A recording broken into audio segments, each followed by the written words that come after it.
we are having Mr. Rick Dunham in our Beijing studio, co-director of the Global Business Journalism Program at Tsinghua University in Beijing, originally Washington correspondent for Houston Chronicle. Welcome, sir. In New York, United States, Thomas Ruskin, president of the CMP Protective and Investigative Group and former detective investigator with New York City Police Department. Meanwhile, also in the U.S., Washington, D.C., we are joined by Mr. Brandon Andrews, former U.S. Senate staff and director of Impact. Gentlemen, welcome to the three of you. The latest news suggests, thank you for being with us, sir. Not only the case in North Carolina, there's another case on Tuesday, once again involving African-American men and police in El Cajon in California. A man was killed. The name is not being mentioned by the police at the moment. It is still similar kinds of case. Mr. Andrews, there are disputes from both sides involving the families as to whether the man had a gun or not, what he tried to do at the time when the police shot him. What do you make of these ever-escalating tensions? Well, thank you for inviting me. To begin, the name of the man that was fatally shot in California is Alfred Alongo. All right, thank you for sharing us the latest information. He had some mental problems. His sister called the police to help get him to a better place, and unfortunately he ended up being fatally shot, and they're investigating there. Turning to North Carolina, there are still some significant questions.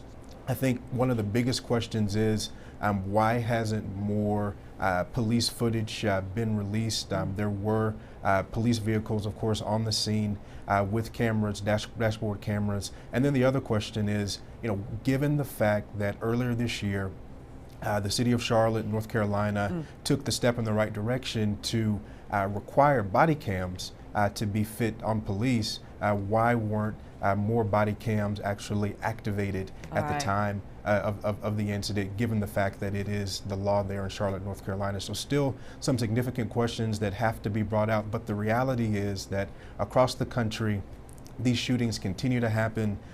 White Americans make up 62% of the population, but only make up 49% of the folks that are killed by police officers. Black Americans only make up 13% of the population, but make up fully 25% of those killed by police officers in the United States of America. And so that fact alone should be enough to push our country to create some policy change to affect these issues, and really without protest. Unfortunately, that hasn't been the case, and the protests are continuing. Yeah, we're going to ask you some details about the ways you have just suggested. Mr. Dunham here in Beijing, you're a journalist. One of the things people talk about is the new technology, the smartphone in hand. Everybody become one that can be a witness and tape down what really happened. But is that really the solution, or has already become part of the conflict between police and those of the victims or of the victims' families, as how much can be released, what time will they be released, will the smartphone be confiscated, or will they be handed over voluntarily by the people who had it? The answer is both. Smartphone technology is very important in two ways. Number one, it's a witness to history. You can see it is a perspective. It doesn't tell you the full truth, because it's like having 5 witnesses to an act, that there are different angles, different perspectives, but it is evidence, important evidence. Secondly, you have social media. So this doesn't take days, months, it doesn't take until a trial. It's out there almost immediately. And then you have the issue of the body cams of the police officers, and as we just heard, there's a problem with them not always being turned on, but let's assume they're turned on. There's another political issue. The North Carolina legislature, which is controlled by the far right of the Republican Party, has restricted the ability of the police departments to automatically release them. I mean, it has given them the authority, I should say, to keep them private if it would jeopardize an investigation. And the police in Charlotte held off for a while. They said that, and then they decided to go public after the New York Times published the family's camera. So it's mixed, rather. It can be the solution, but at the same time, it can be also part of the problem. It helps, but it's part of the problem, too. Yes, an interesting issue. Let me go to you, Mr. Ruskin. What do you think is the nature of this?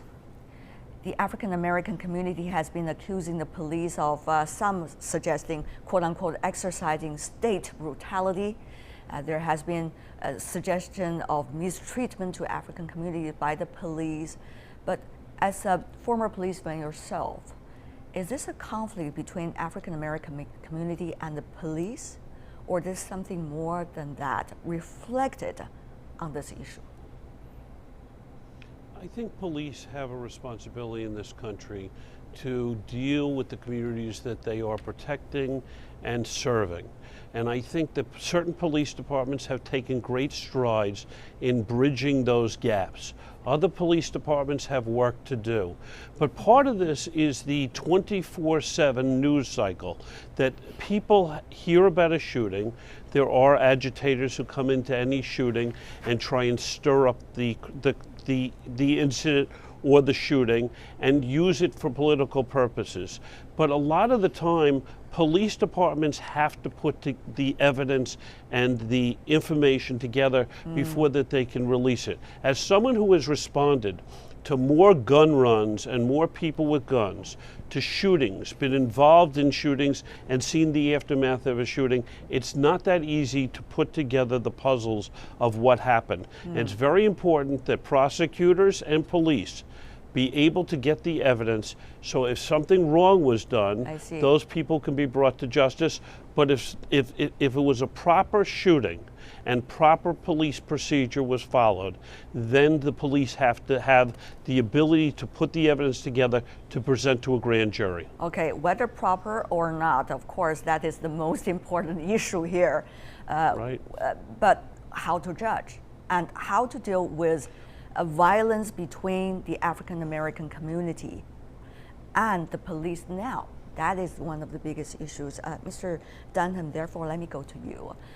Remember 2014 in Baltimore? There was a similar case.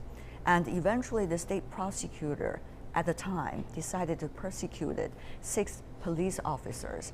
But of course, the things turned very chaotic because eventually it was she who suffered the most, rather than politically, if I could use the word, rather than really persuading everyone involved in that case that truth had been sought and justice has been done.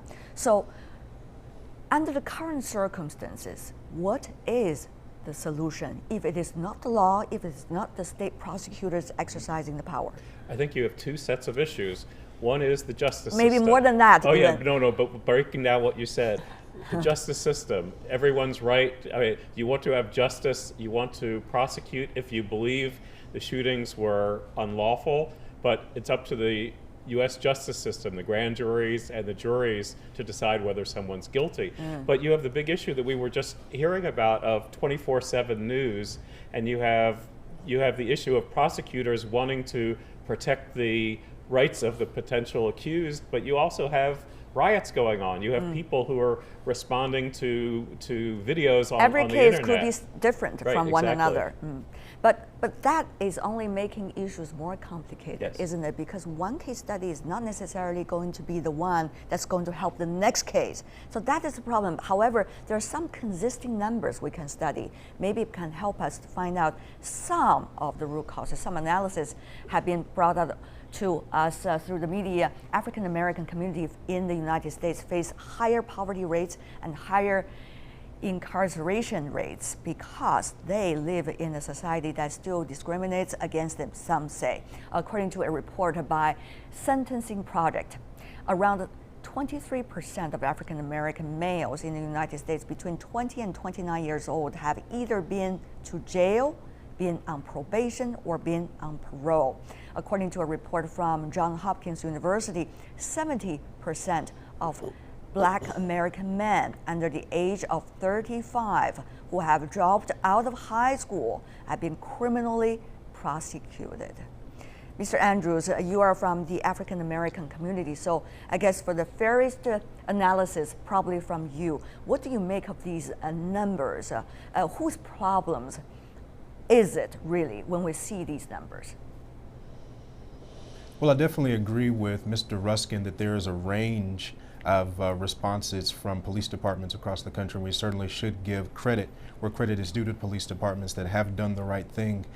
We often see issues of race, racial bias, implicit bias play out around the intersection of race and socioeconomic status. We saw in Louisiana, Alton Sterling being killed following selling CDs. We saw just recently in Tulsa, Oklahoma, Terrence Crutcher being killed after his car broke down on the way home from class at community college. And in New York, Eric Garner was killed after selling loose cigarettes. And so these men and women across the country are trying to access the economy by the means most available to them. And we in the U.S., policy-wise, have to find more and better ways to give everyone in the country full access to the U.S. economy. Now, there's a silver lining there. Black Americans are actually the most entrepreneurial segment of the population. If you look at black women, the amount of businesses started by black women has increased over 300% since 1996. The rate of entrepreneurship in the U.S. has actually been down since the late 70s, and so African Americans are kind of leading the way in ensuring that our economy has the economic dynamism necessary that entrepreneurship brings so our economy grows in the future. And so I think if we're going to address these issues, yes, we need to address implicit bias, yes, we need to do police training, but we also need to find more and better ways to give every American full access to the economy, because if we don't, folks are going to continue to try to access the economy in the best way that they can, and that's not always going to be legal, and it's often going to be risky for them. That's true. Mr. Dunham, some have already been making the comparison that about the racial profiling issue, suggesting that even the President of the United States, Barack Obama, as a member of the African American community, also from your country, also faces so-called racial profiling. His birther issue has become even one in the presidential campaign this time. So under the current circumstances, what Mr. Andrews have analyzed for us has been very crucial, but at the same time, how to change the overall picture? And it is a problem. I think it's not just poverty, it is persistent racism. Senator Tim Scott of South Carolina gave a very moving speech talking about the number of times he had been stopped while driving because he is a black man. He's a United States Senator representing the state, and local police departments are stopping him. So I think it's an issue that is deeply important, and we have to talk. I mean, I think one of the good things about the last few years with the protests and with the attention on the issue is it's flushed out a lot of the racism. I mean, we have a lot more on the surface. The racists are not in their caves anymore, and I think it is good to have this discussion. It's not good to have riots. It's not good to have agitators coming in. It's not good to have the police shootings, but it's good to have a public discussion. Yes, indeed. Ms. Ruskin, therefore, the police job is still going to be challenging. Of course, there are things that police can do better, but at the same time, the police are also facing complex realities every day. So let me ask you, there has been comparison between the street violence by African American communities with the police, conflicts with the police compared to 1960s. The numbers are very similar, the kind of motives are also similar. What do you make of it as a very experienced police officer? And how do you think the police, under the current circumstances, should do their best, how they could do their best? Mr. Ruskin. Well, I agree. I agree with both of what the other gentlemen have said. But, you know, relative to policing, you look at the 1960s, you go to the 80s, and now you go to the 2016. Policing has come a long, long way. We have body cams on the cops, not only to preserve evidence and to show possibly what happened, but that's not all. We've gone into, police departments have gone into communities. They have community policing. They have reverends. They have priests. They have religious leaders who are assisting the police in what they're trying to do. They have outreach programs. Police have cadet programs. And police are really trying to reach out to people. As we talked about before, is every police department really as good as New York or LA or Chicago? No, but they're trying. And part of this is also federal funding. It's getting the monies to the police departments and to the cities to be able to train the people in low income areas to be able to get better jobs and better educated. That's right. It is certainly a very complicated issue. It has haunted the country for a long time, but if people are making efforts, things are going to change for the better, at least.